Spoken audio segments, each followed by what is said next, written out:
Guys, welcome to PM पाठशाला। Guys, आज हम लेकर आए हैं फरवरी 2024 का जो गाइस स्कीम्स न्यूज़ में रही, क्योंकि स्कीम्स भी हमारे लिए उतनी ही इम्पोर्टेंट हैं। आप जानते ही हैं कि स्कीम्स पर भी क्वेश्चन एक आपका आता ही आता है पेपर में।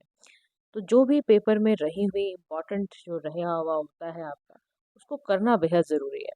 देखो, आज हम जिस स्कीम के बारे में बात करने वाले हैं वो हमारी है अंत्योदय अन्न योजना।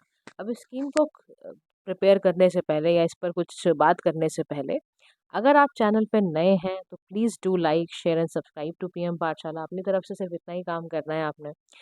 फिर गाइस, अगर आप 2024 का पेपर देने जा रहे हैं या इवन 2025 का पेपर देने जा रहे हैं, पूरे 1-2 साल की मैगजीन्स को अच्छे से कंसोलिडेट करके चैनल पर प्लेलिस्ट के साथ, हर मंथ की प्लेलिस्ट के साथ बनाया गया है, तो आप जाके चेक कर सकते हैं। ठीक है, तो आज हम डिस्कस करने जा रहे हैं अंत्योदय अन्न योजना के बारे में। सबसे पहली बात हमें देखनी पड़ती है, ये न्यूज़ में क्यों रहा।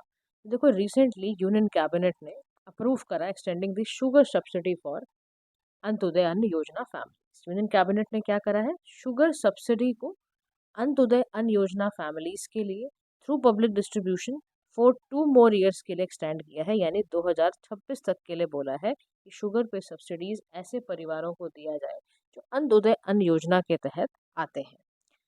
अब देखो, सबसे बड़ी बात क्या होती है, अंत्योदय अन्न योजना बनाने का सबसे बड़ा मोटिव क्या था, ऑब्जेक्टिव क्या था। तो सबसे बड़ा ऑब्जेक्टिव था इंश्योर करना food security and hunger free India को क्रिएट करना। क्या था, मैंने आपसे क्या कहा, सबसे बड़ा मेन मकसद था आपके अंत्योदय अन्न योजना को बनाने का कि आप पूरे ही इंडिया के अंदर क्या कर दो, सिक्योरिटी दो सबको। कौन सी सिक्योरिटी, फूड सिक्योरिटी। और एक ऐसा इंडिया क्रिएट करो जिसमें कोई हंगर ना हो, और स्पेसिफिकली उन पुअरेस्ट से पुअर लोग भी जो हों कंट्री के अंदर, उनको भी सप्लाई जाए फूड की, दूसरी कमोडिटीज़ की, डेली नीड्स उनकी पूरी हो पाए एट सब्सिडाइज रेट्स। राइट।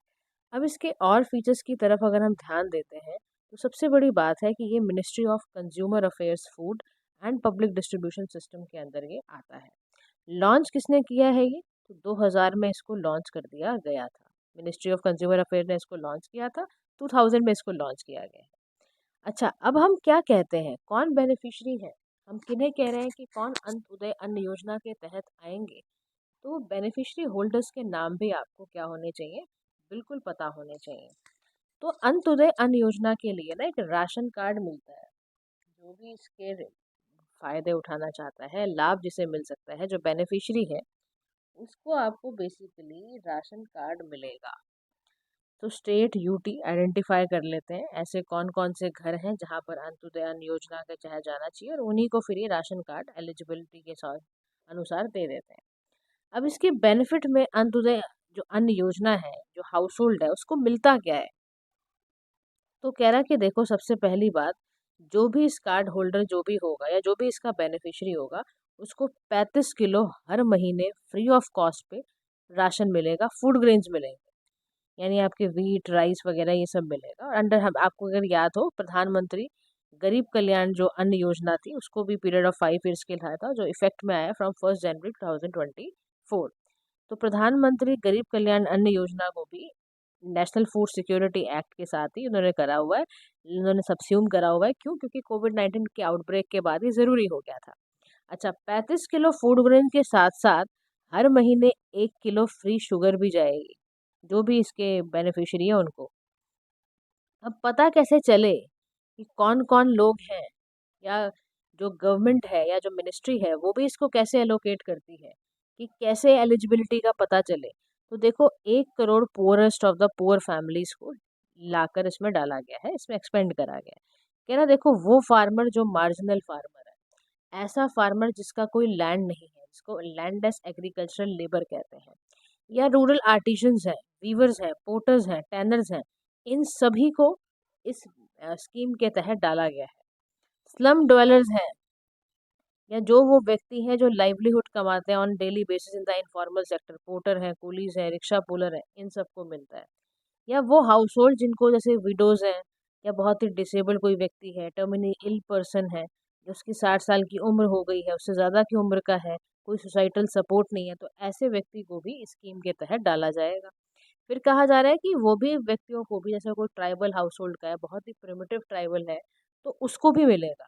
क्या ना, जो भी eligible below poverty line families हैं, HIV पॉजिटिव पर्सन भी हैं, तो उनको भी इस स्कीम के तहत डाला जाएगा। अब देखो, जब भी स्कीम का क्वेश्चन याद करो, एलिजिबिलिटी क्राइटेरिया में आपको कहीं पर भी कोई कंफ्यूजन नहीं होनी चाहिए, राइट। अब जब देखो मिल गया, मान लो राशन कार्ड भी इसमें लॉन्च कर दिया गया, तो रिस्पॉन्सिबिलिटी सेंटर और स्टेट की क्या होती है?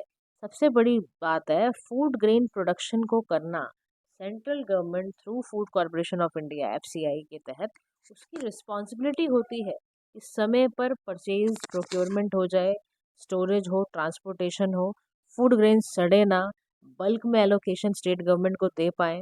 और ऑपरेशनल रिस्पॉन्सिबिलिटी भी होती है कि एलोकेट कितना किसी स्टेट को करना है, कितने किसी स्टेट में कितनी एलिजिबल फैमिलीज हैं, कितने राशन कार्ड इशू करने हैं, समझ रहे हो। उसके बाद एडिशनल कॉस्ट जितनी भी लग रही है उस सेंट्रल गवर्नमेंट उसको बेयर करती है।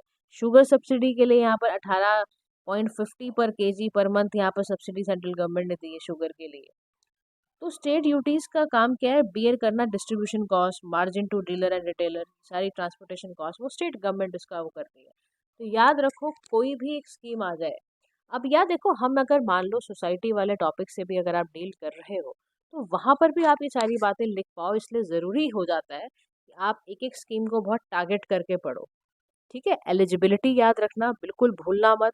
एलिजिबिलिटी में वो सारे लैंडलेस एग्रीकल्चरल लेबर हैं, रूरल आर्टिजन्स हैं, स्लम डवेलर्स हैं, इनफॉर्मल सेक्टर वाले हैं, रिक्शा पुलर्स हैं, HIV व्यक्ति जो कि BPL के अंदर आता है, primitive tribal house hold, please मत भूलना। एलिजिबिलिटी क्राइटेरिया आपको बिल्कुल याद रखना है कि किसका क्या है। ठीक है गाइस, तो ये इस टॉपिक के अंदर आपका इम्पोर्टेंट था। तो एक स्कीम आपकी ये प्रिपेयर हो गई है, इसको अच्छे से गाइस अपनी स्कीम को, जितनी भी स्कीमें पढ़ाई जा रही हैं, अलग से मैं हर मंथ की स्कीमें लेकर आई हूँ चैनल पर, वो भी बनी हुई है, आप प्लेलिस्ट में चेक करेंगे तो हर मंथ में स्कीम भी डाली गई है। आप उसको भी ज़रूर ध्यान में रखिए, क्योंकि स्कीम्स के क्वेश्चंस आने ही आने हैं पेपर में। अगर आपने पिछले अपने छत्तीसगढ़ का पीसीस का पेपर देखा हो, हरियाणा का पेपर देखा हो, आप डेफिनेटली इसमें पाएंगे। और UPSC का तो कुछ पता ही नहीं होता कब कौन सी स्कीम वो डाल दे। तो be very clear about it, बहुत तरीके से पढ़ाई करो, बहुत फोकस होकर पढ़ाई करो। आपको कई बार ऐसा लग रहा होगा ये टॉपिक क्या आएगा, और वही सबसे ज़्यादा आ जाएगा। तो be very clear about it. Thank you so much for listening, do like share and subscribe to PM Pathshala. Have a nice day to all.